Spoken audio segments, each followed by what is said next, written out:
नारायण राणे आव येतो शिवाजी महाराज पुतळ्यापाशी. हिंमत असली तर या तिथं. कोण कार्यकर्ते घेऊन येतात बघतो मी. राणेंनी धमकावल्यानंतर प्रकाश महाजनांचं खुलं आव्हान. छत्रपती शिवाजी महाराजांच्या पुतळ्यासमोर जाण्यावरती ठाम.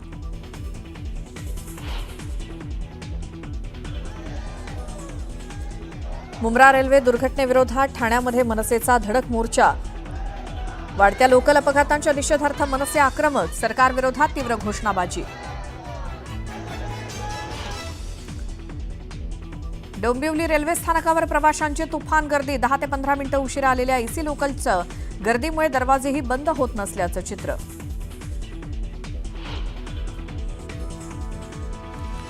आपली बाजू कितीही खरी असली तरी अन्याय होत असतो. आपण काहीही करू शकत नाही तेव्हा आपण सहन करायचं.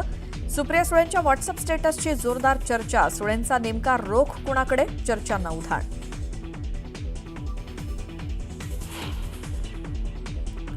शिवसेना उबाठा आणि मनसेच्या युती संदर्भातली सगळ्यात मोठी बातमी. उद्धव ठाकरे आणि राज ठाकरे यांची परदेशात भेट झाल्याची सूत्रांची माहिती. तिथेच युतीबाबत चर्चा झाल्याची माहिती. मुख्यमंत्री देवेंद्र फडणवीसांची दुपारी 2 वाजता पत्रकार परिषद. मोदी सरकारच्या 11व्या वर्षपूर्ती निमित्तानं मुख्यमंत्री पत्रकार परिषदेला करणार संबोधित.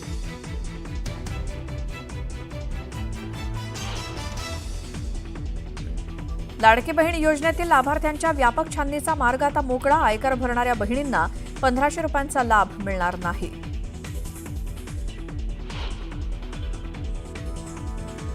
महाराष्ट्र आणि हरियाणा विधानसभा निवडणुकांच्या मतदार याद्यांचा डेटा शेअर करण्याचा केंद्रीय निवडणूक आयोगाचा निर्णय. राहुल गांधींनी निकालावरती आक्षेप घेत बोगस मतदान झाल्याचा केला होता आरोप.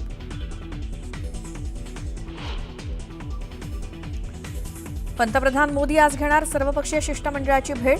शिष्टमंडळातील प्रतिनिधी परदेशातील अनुभव करणार शेअर.